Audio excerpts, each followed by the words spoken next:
Have you ever felt like the noise of the world is slowly drowning out your own voice? Like every conversation, every social obligation, every demand for your attention chips away at something sacred inside you, your peace, your clarity, your sense of who you are. Maybe you've found yourself surrounded by people, yet feeling completely alone. Not because you dislike them, but because there's something deeper inside you, something unspoken, untouched, that no one seems to understand. That's not weakness, that's the calling of solitude. And it's a path few men are brave enough to walk. Friedrich Nietzsche walked it. Long before solitude became a trendy self-care word, Nietzsche lived it, completely, unapologetically. He abandoned the academic stage, the applause of the intellectual crowd, and even the comfort of companionship to face the most terrifying force any man can meet, his own mind. But Nietzsche didn't retreat because he hated people. He withdrew because he realized something brutal and true, that to truly think, to truly create, to truly become, a man must first be alone. Not for escape, but for confrontation. Not to avoid the world, but to finally meet himself. In this video, we're going to dive into the raw and often painful wisdom Nietzsche left behind about solitude, society, and the strange paradox of becoming more human by stepping away from humans. This isn't a feel-good sermon. It's a mirror. And if you're a man between 30 and 50, quietly burning out from expectations, responsibilities, and the shallow noise of modern life, this might be the message you've been trying to say to yourself, but haven't yet found the words for. Let's begin. Nietzsche didn't write about solitude because it sounded poetic. He lived it, raw, unfiltered, and often painfully. At the age of 24, while most of us are still figuring out who we are, Nietzsche had already been offered a prestigious position as a professor of classical philology at the University of Basel, before even finishing his doctorate. He was a prodigy, no doubt, but that early success came at a cost. Behind the applause and admiration was a young man already struggling with relentless migraines, deteriorating eyesight, and stomach pain so severe it would often leave him bedridden for days. But Nietzsche's greatest discomfort wasn't physical, it was spiritual. He quickly discovered that academia, so full of rigid traditions and dead ideas, was suffocating his soul. He didn't want to teach about ancient texts. He wanted to challenge the world, to question morality, religion, conformity, and the foundations of society itself. But in the halls of the university, there was no room for that kind of fire, so he walked away. He left behind the safety of tenure, the structure of an institution, and the recognition most men spend their whole lives chasing. All for what? A modest pension and a life of wandering. He would go on to live alone in boarding houses, moving across Switzerland, Italy, and France, always chasing cleaner air for his lungs and quieter spaces for his mind. And through all of it, he wrote, feverishly, obsessively, sometimes painfully. His books were not just products of intellect, they were survival. You see, Nietzsche's philosophy wasn't born in a classroom, it was forged in suffering. In long walks through empty alpine trails, in the loneliness of hotel rooms, in the ache of being misunderstood by a world too busy clapping for mediocrity. He once joked that he was the hermit of Sils Maria, but there was truth in that irony. He had become a man who lived in the margins of society, so he could speak from a place no one else dared to reach. And yet, even in solitude, Nietzsche wasn't bitter. He wasn't cynical. He was searching. He believed solitude wasn't isolation, it was purification. That society, for all its warmth and noise, often corrupts the clarity a man needs to think for himself, to become himself, and that every man at some point must decide whether he wants comfort or truth. This isn't the story of a recluse. It's the story of a man who chose silence over applause, depth over popularity, and pain over stagnation. Because he knew. Only in solitude does a man hear the voice of who he truly is. And maybe that's the voice you've been longing to hear, too. Nietzsche didn't see solitude as a weakness to be cured. He saw it as a crucible, a sacred space where the real transformation of a man begins. In a world addicted to noise, Nietzsche made a radical claim that solitude is not the absence of life, but the source of it. For him, being alone wasn't about retreat, it was about refinement. A man who removes himself from the herd doesn't lose power. He finds it. He wrote, "Solitude is a virtue for us, since it is a sublime inclination and impulse to cleanliness. Every community makes people base. In Nietzsche's eyes, society doesn't elevate men, it dilutes them. It pressures them to conform, to seek approval, to avoid discomfort at all costs. But the man who dares to detach, he's the one who starts to think clearly, to strip away the false layers he's inherited from culture, religion, and weak traditions." That's why Nietzsche described the free spirit, a new kind of man who doesn't belong to the crowd, who lives beyond good and evil, who isn't chained to the moral codes of the masses. This man is not antisocial. He's post-social. He doesn't hate people. He simply values truth over belonging. But here's where it hits deeper. Nietzsche knew solitude wasn't always glorious. In fact, he warned it could crush you. One day solitude will make you weary. Your courage will gnash its teeth, and you will cry out, "I am alone." That's not poetry. That's reality. Every man who walks this path will one day face the abyss of his own mind. No distractions, no applause, just you and the mirror. But if you endure it, if you don't numb yourself, don't run back to the crowd just to feel safe, then something extraordinary happens. You begin to hear your own voice, not the one trained to please others, not the one censored by fear, but the one that remembers who you were before the world told you who to be. Nietzsche embodied this. He embraced suffering not as punishment, but as purification, and he believed that the few men who could survive solitude, truly survive it, would emerge as philosophers of the future. You don't have to live in a cabin in the Alps to understand this. Solitude doesn't require mountains. It requires honesty, the kind that says, "I've been living for everyone else's expectations, and I'm done." Nietzsche's solitude wasn't loneliness. It was liberation. And maybe that's the turning point, when a man no longer fears being alone, because he finally realizes that's where his strength has been waiting all along. Nietzsche didn't just speak about solitude in theory. He gave it a face, a voice, a soul. That face was Zarathustra. Zarathustra wasn't just a character. He was Nietzsche's alter ego, his mirror, his myth. A walking symbol of what it means to break free from society's hypnosis and face the terrifying beauty of becoming your own man. In Thus Spoke Zarathustra, Nietzsche paints the image of a man who, at 30 years old, walks away from everything he knows. He leaves behind the city, the people, the noise, and climbs into the mountains. For 10 years he lives alone in total solitude, no applause, no feedback, just him, an eagle, a serpent, and the silence of the alpine wind. That image hits deep, doesn't it? Because maybe you've felt that urge too. The urge to disappear, to walk away from all the fake conversations, the shallow praise, the invisible expectations crushing your spirit. Not to escape life, but to finally meet it on your own terms.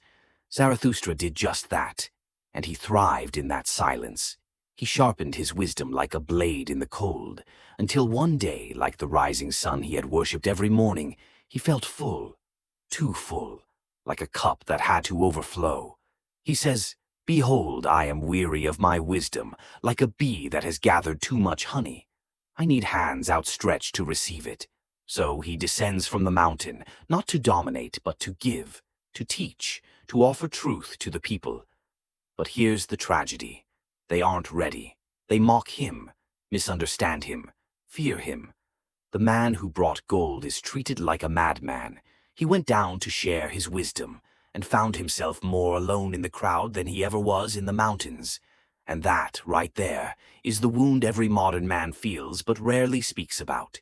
You do the inner work, you elevate, you detach, you grow.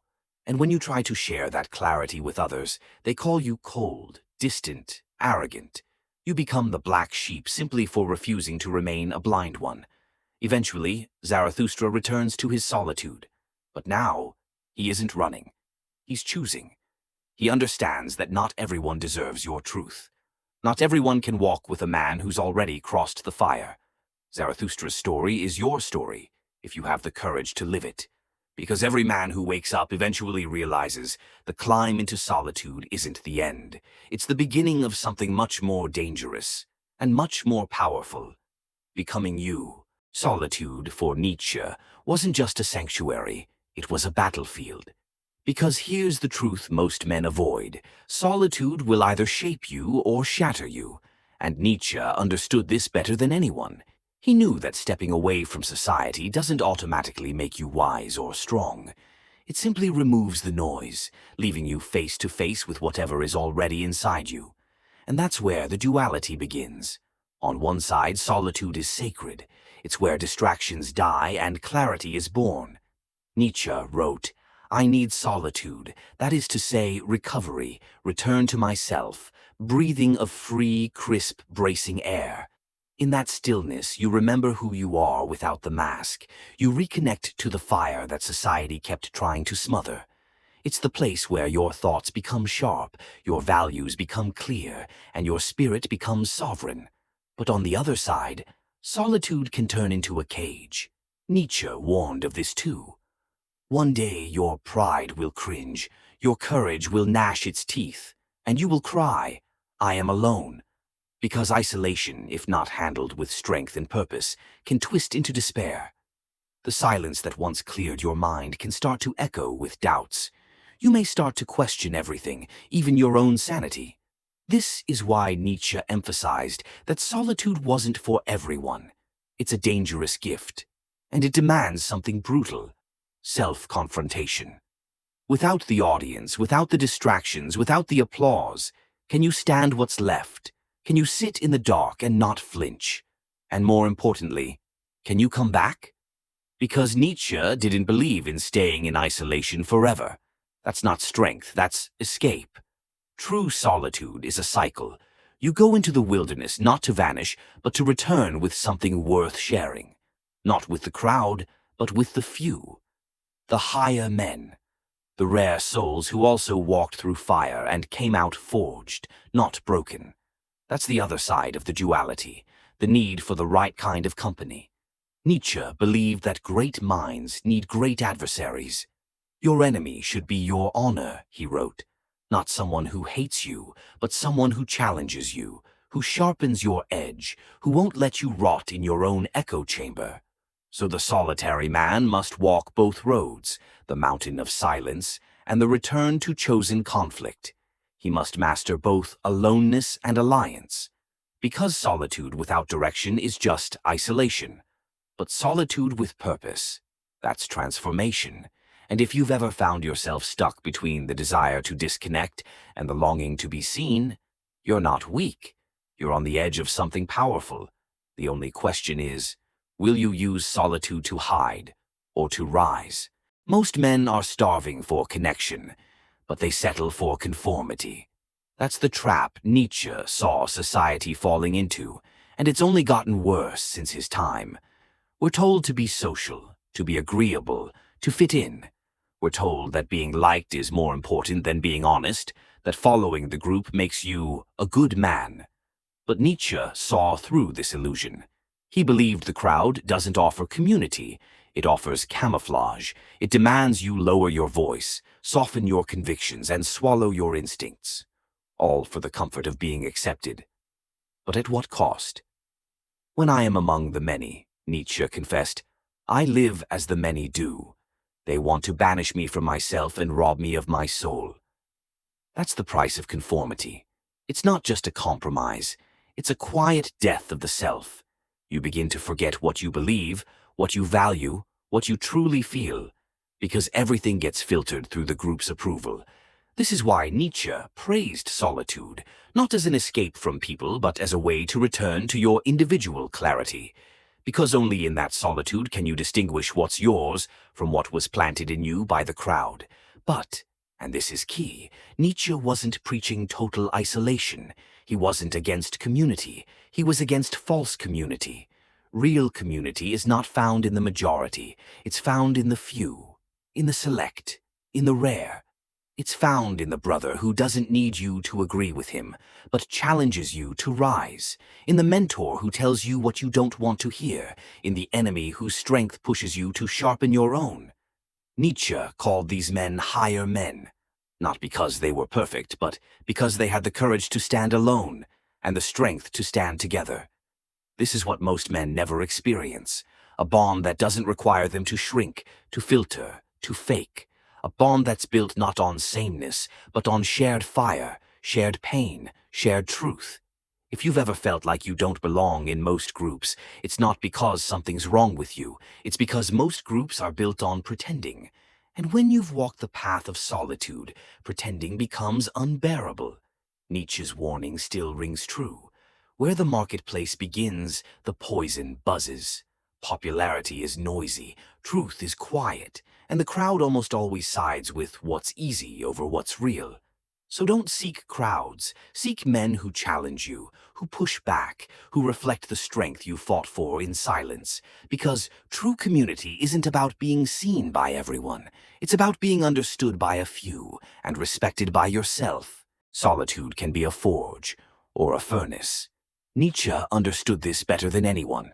For all the strength and clarity it gave him, solitude also pushed him to the edge of madness. And that's what most people don't talk about when they glorify being alone, the psychological weight of silence. Because when you remove the noise of the world, you don't just find peace. You also find your demons, the fears you've avoided, the wounds you've buried, the voices in your head that mimic your father's criticism, your past failures, or your hidden guilt. They all rise in the stillness. Nietzsche once warned, one day your pride will cringe. Your sublimity will frighten you like a ghost, and you will cry, everything is false. That isn't a metaphor.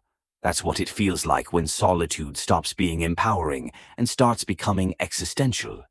When you don't just lose the world, you start to lose your grip on yourself.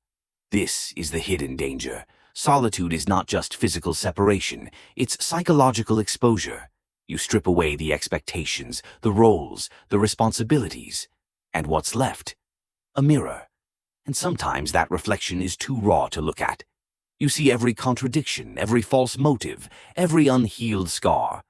And if you're not grounded, if you haven't built an inner foundation, solitude can spiral into paranoia, despair, or delusion. Nietzsche lived with this tension daily. He walked that tightrope between genius and collapse, and by the end of his life, he fell. In 1889, after a decade of solitude, his mind broke. He collapsed in Turin, embraced a beaten horse on the street, and never recovered his sanity. That story isn't meant to scare you away from solitude. It's meant to warn you of its depth. Because if you go into solitude thinking it's just a quiet retreat, you're not ready. But if you go into it prepared, knowing it's going to burn away every illusion, you can emerge stronger, cleaner, more you than ever before. So how do you survive it? Nietzsche believed the key was purpose. You don't isolate to escape. You isolate to confront. You go into the silence like a warrior goes into the wilderness, not to hide, but to hunt, to face yourself without flinching.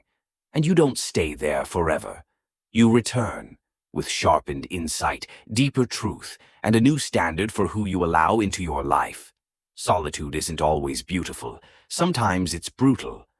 But for the few men who can withstand the psychological storm it brings, it offers something society never will, the unshakable knowledge of who you truly are when no one is watching. You can walk away from the world. You can move to the mountains, turn off your phone, delete every social account, and spend your days in silence. But even then, you'll hear it. That voice, the one that tells you to be nice, to stay small, to not cause trouble. The one that criticizes your instincts, shames your desires, and doubts your convictions. It sounds like your boss, your parents, your ex, your old coach, or maybe your childhood pastor. But it's none of them. Not anymore. It's you now. Nietzsche understood this phenomenon long before psychology gave it a name. He saw that society doesn't just shape our behavior, it implants itself in our minds. What begins as external pressure becomes internal programming. What people told us to believe becomes the script we repeat to ourselves, even when they're no longer around. He called it the common conscience, a ghost of society that lingers inside your soul, whispering what is acceptable, respectable, and safe. And until you confront it, you're never truly free, even in solitude. That's the terrifying irony. You can be physically alone, yet still completely ruled by the crowd. You can live like a monk and still think like a slave. This is why Nietzsche didn't praise solitude as a surface-level withdrawal. He saw it as a deep, psychological excavation, a kind of inner rebellion. You retreat not just to escape people, but to dig out the voices they've left behind. "Flee, my friend, into your solitude," Nietzsche wrote. "Forest and rock know well how to be silent with you. You have lived too long near the small and the pitiable man. Flee their invisible revenge." That revenge is the guilt you feel when you say no, the fear that rises when you speak your truth, the shame that surfaces when you want something society told you not to want. It's the reflex to shrink, to apologize for your power, and it must be uprooted. This is the real work of solitude, not to fantasize about peace, but to fight for clarity, to strip your thoughts down until what remains is truly yours, not inherited, not imposed, not programmed. Yours. Because once you silence the inner society, something powerful happens. You begin to trust your instincts again. You stop asking for permission. You no longer need validation to act. You become, finally, a man in full possession of himself. And from that place, when you choose to engage with others again, it's no longer out of fear or obligation. It's out of strength, out of selection. You bring something to the world rather than begging for something from it. That's freedom. And it doesn't start by walking away from society. It starts by evicting it from your mind. Picture this. You're standing at the edge of a cliff, high above the noise. Below you, the world buzzes, busy, loud, crowded with opinions and expectations. But up here, the wind is quiet. The sky stretches wide. And for the first time in a long time, you can hear your own breath. Nietzsche once described this feeling as a ray of sunlight falling gently on his life, where everything, for just a moment, felt right. Not because he had achieved fame or approval, but because he had returned to himself. And maybe that's what you've been longing for all along. Not applause, not attention, but clarity, stillness, a quiet sense that you know who you are, even when no one's looking. We live in a world that tells men to always perform, always explain, always chase. But solitude invites something else, to stop, to strip away, to simply be. And it is in that space, far from the noise, that your strength returns. Not the kind that flexes, but the kind that endures. You don't need to stay there forever. Nietzsche didn't. Zarathustra didn't. But you do need to go there, to remember.